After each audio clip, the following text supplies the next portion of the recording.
Assalamualaikum warahmatullahi wabarakatuh.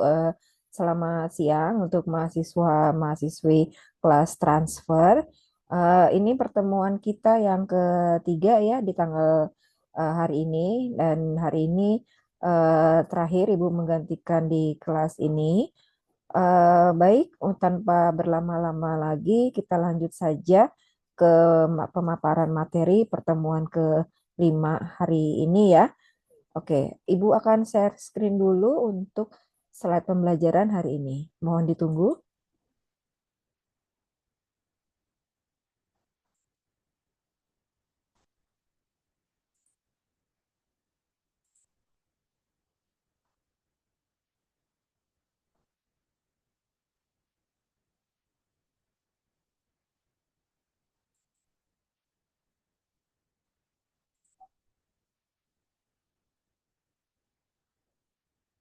Oke, mohon maaf sebentar ya.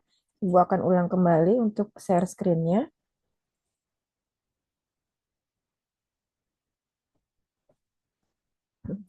Baik, slide-nya sudah tampil.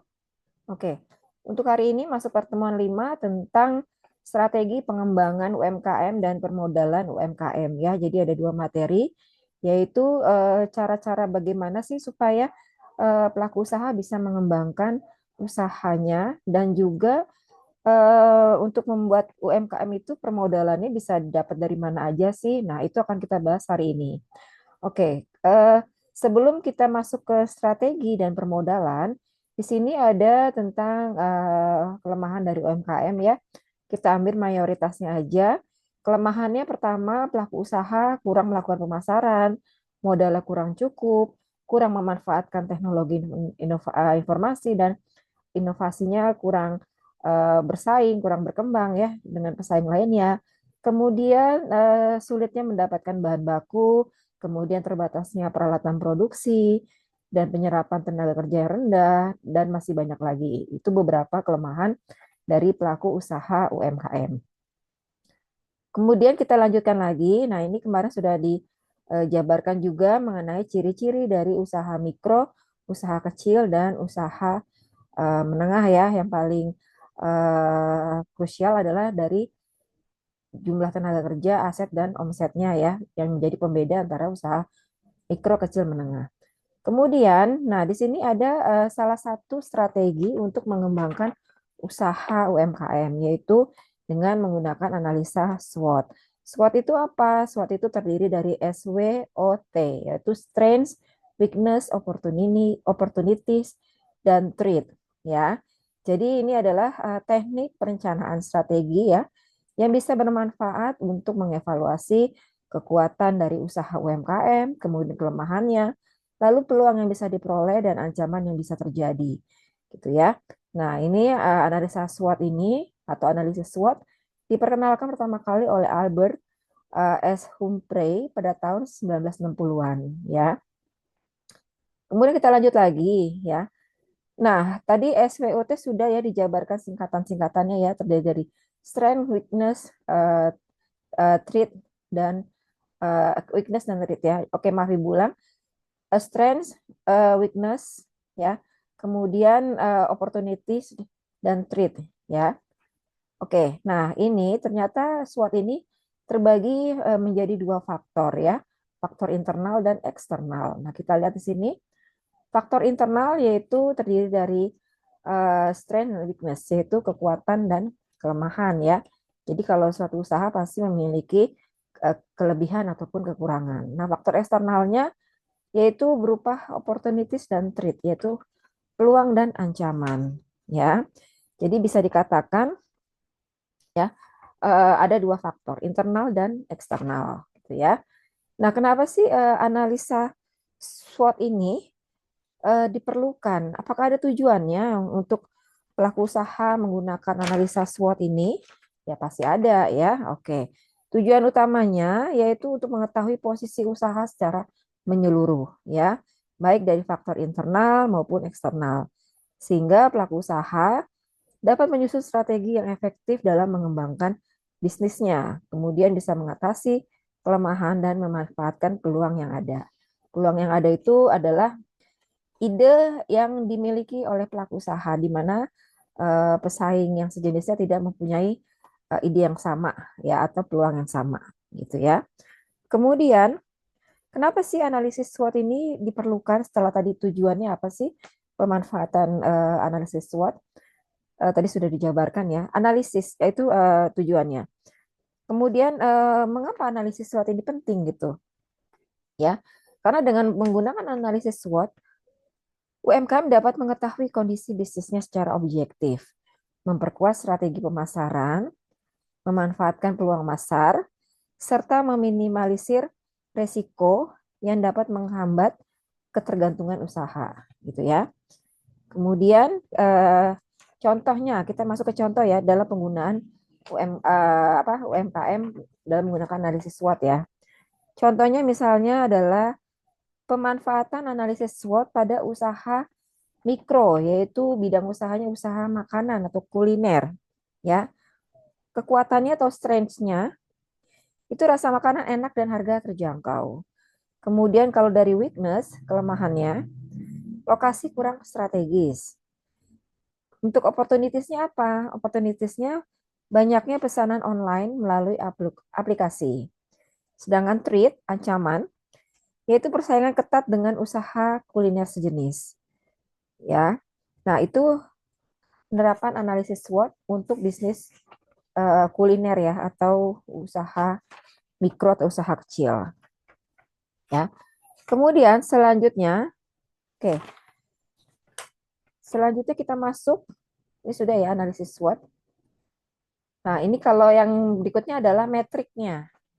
Metriknya ini SWOT ini adalah kombinasi ya, yaitu S dengan O, W dengan T, S dengan T, W dengan O. Ya, jadi terbentuklah metrik SWOT ya, yaitu metrik SWOT itu berupa baris dan kolom ya. Jadi membentuk dua baris, dua kolom, itu SO, WT, ST dan WO ya. Kemudian selanjutnya ya, kita lanjut lagi. Nah, ini jaringan pasar, kita perhatikan bahwa sekarang industri teknologi makin maju, ya. Tetapi kita perhatikan realitanya banyak pelaku pasar itu yang menggunakan teknologi pasti di bawah 15% dari keseluruhan pelaku usaha, ya. Oke, jadi belum semuanya pelaku usaha menggunakan teknologi informasi yang sudah berkembang saat ini. Bukan hanya dari sisi pembayaran saja, tetapi dalam membuat atau mengolah produk ya gitu. Jadi masih ada yang menggunakan alat produksi manual gitu ya, tidak menggunakan mesin dengan teknologi yang canggih ya. Makanya pelaku usaha baru bisa menerapkan teknologi informasi baru 15%-nya, bahkan di bawah dari 15%. Kemudian tadi sudah ya strategi pengembangan UMKM dengan memanfaatkan analisis SWOT. Nah, sekarang permodalan UMKM ya. Nah, ini kita lihat dari data BPS 2017 bahwa dari 100%, 93% itu modal UMKM berasal dari modal sendiri ya atau modal pribadi. Modal pribadi ya bisa dari tabungan atau dari aset yang dimiliki ya. Oke, intinya dari modal sendiri itu ya. 93% dari modal sendiri. Sedangkan 7%-nya itu berasal dari pinjaman. Pinjamannya bisa dari bank atau lembaga keuangan yang bukan bank atau non-bank ya. Nah, ini kenapa kecilnya sangat kecil sekali. UMKM ini meminta pinjaman ke lembaga keuangan, ya tadi ya karena dinilai tidak mudah untuk melakukan pinjaman ke perbankan atau lembaga keuangan non-bank ya. Karena bagi pihak bank atau pihak non-bank itu untuk mendapatkan pinjaman kan tidak mudah ya, perlu persyaratan yang sangat complicated, perlu survei lokasi, perlu verifikasi data ya. Makanya pihak bank tidak dengan mudah memberikan pinjaman. Ya pasti ada syarat-syarat tertentu ya. Oke, kemudian nah, untuk melakukan pinjaman ke perbankan itu hanya bisa dilakukan oleh bank-bank BUMN ya. Bank swasta tidak bisa memberikan modal UMKM. ya. Jadi modal UMKM ini hanya diberikan oleh bank-bank himbara atau bank-bank UMKM, bank-bank BUMN gitu ya. Nah, ini pertama adalah bentuknya KUR ya, yaitu kredit usaha mikro. Ini syarat-syaratnya.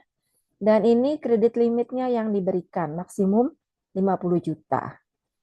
Ya, syaratnya usahanya sudah berdiri minimal 6 bulan, tidak memiliki kredit produktif di bank, artinya tidak ada kredit sama sekali di bank.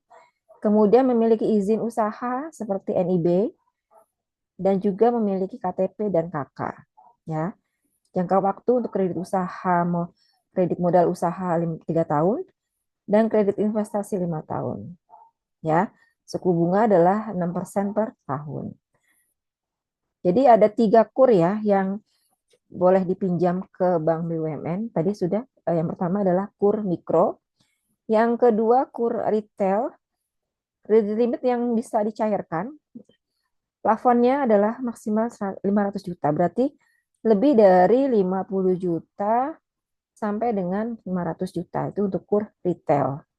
Ya, syaratnya ini jangka waktunya sama ya, ada yang 3 tahun dan 5 tahun, tergantung keperluan dari pelaku usaha. Pelaku usaha mau lakukan pinjaman untuk kredit modal usaha atau untuk kredit investasi, ini jangka waktunya sama ya, baik KUR mikro dan KUR retail. Yang membedakan adalah plafon kredit limit dan syaratnya yang membedakan. Selanjutnya yang berikutnya adalah kredit komersil UMKM ya.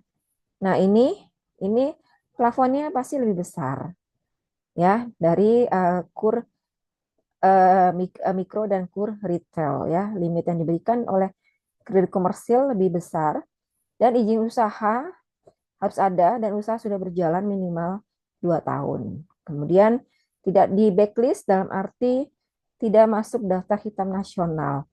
Artinya BI checkingnya harus baik ya, tidak ada tunggakan, tidak pernah melakukan kredit macet di perbankan lainnya gitu ya. Nah, itu untuk kredit komersil UMKM.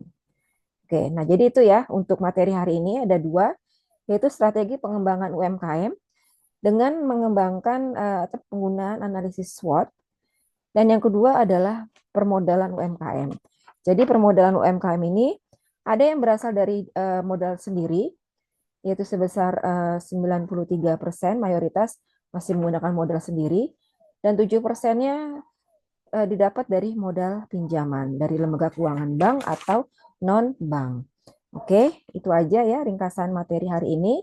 Untuk selanjutnya, kita akan masuk ke sesi diskusi atau tanya jawab di grup WhatsApp ya. Baik, kalau gitu Ibu akhiri untuk ringkasan materi hari ini. Terima kasih. Wassalamualaikum warahmatullahi wabarakatuh.